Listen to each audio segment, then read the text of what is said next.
Hey, what's up, you guys? It's Mitch, and welcome back to another Mitchell's Corner. And today is another band interview, and today I will be interviewing Tooth and Nail, aka Brock.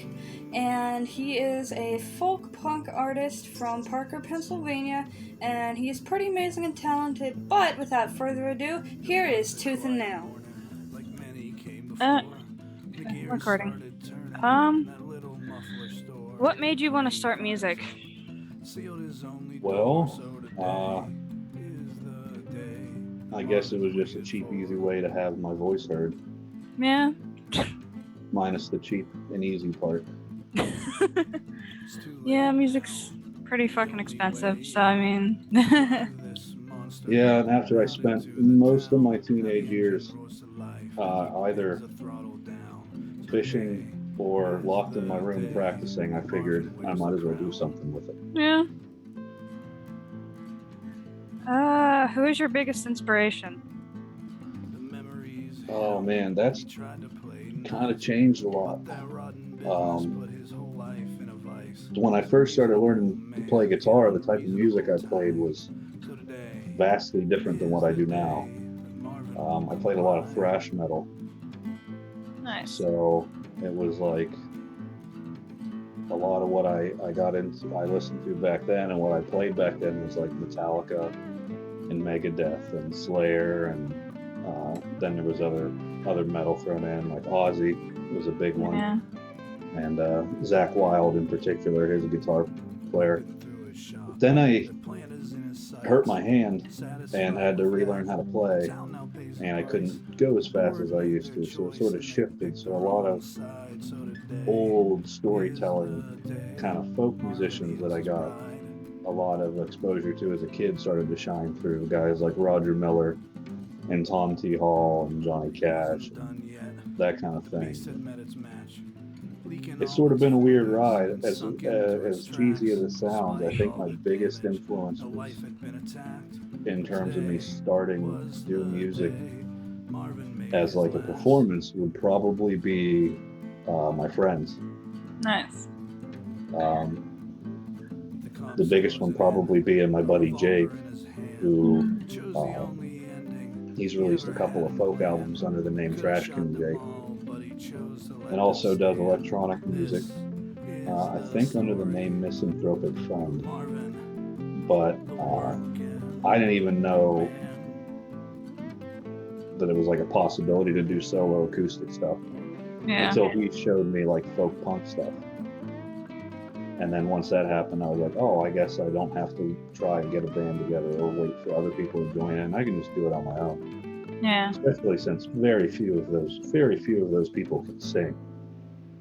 So that kind of was a confidence booster for me. I was like, well, they sound awful, and people love them. So. What keeps you going every day? Oh, that's a rather deep philosophical one. I mean, a lot. I have a pretty good support network with my wife and my friends that are all behind me, so that's a big one. Musically, I just tend to only write songs that I think mean something. Yeah. So performance-wise, when it comes to actually wanting to play music, every song that I've written, or every song that I've released, I should say, has been released because I want people to hear it. So that's sort of a feedback loop where I write it because I want people to hear it. The best way to get people to hear it is to play it. So. Yeah. This is the last one. What is next for you, and who would you like to shout out? Oh, what's next for me? It's hard to say. I got so many things going on right now. Yeah. Obviously, and most of the people around here that know me know that I'm more focused on my band that I'm in, Royally Bankrupt, over Tooth and Nail, but I'm also involved in a project called Marionette, and Alex, the guitarist and singer from Royally Bankrupt. We also do a more bluegrass and folksy kind of thing called Roadaways. We haven't done that in a while because we haven't had to, but yeah, so there's a lot going on. We're going to start recording a demo for Royally Bankrupt Nice. soon, probably starting tomorrow. We got some new toys to play with to help that out. And I just finished recording a song that I wrote that I've played live a few times now about a strike in Pittsburgh in the late 1800s, early 1900s. I just finished recording that. I'm probably going to tweak it a little bit and might release it as a single. But every time I say that I don't think I have any more songs in me, I end up with another album. So Yeah. I guess we'll have to wait and see. But other than that, the only thing coming up right away is playing in Elwood City in August, and then the 2 shows in Oil City for Friday the 13th in August, and the Halloween show, which I'm always excited for. Yeah, I'll be at college, but I should be here, so. Well, I hope so, because my Halloween sets are always a little bit more fun, Yeah. I think, than my normal ones, because there's a lot less activism and a lot more just free sort of expression. Halloween's a big deal in my family. My middle sister was born on Halloween, and my younger sister was born 2 years later, the week before Halloween. So it's always been a big time, and we've always been big into horror and all that kind of stuff.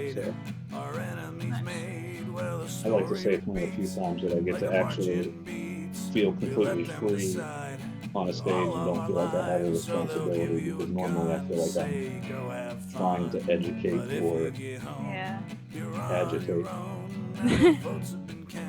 I haven't heard anyone complain yet, so. It wouldn't do them any good. Yeah.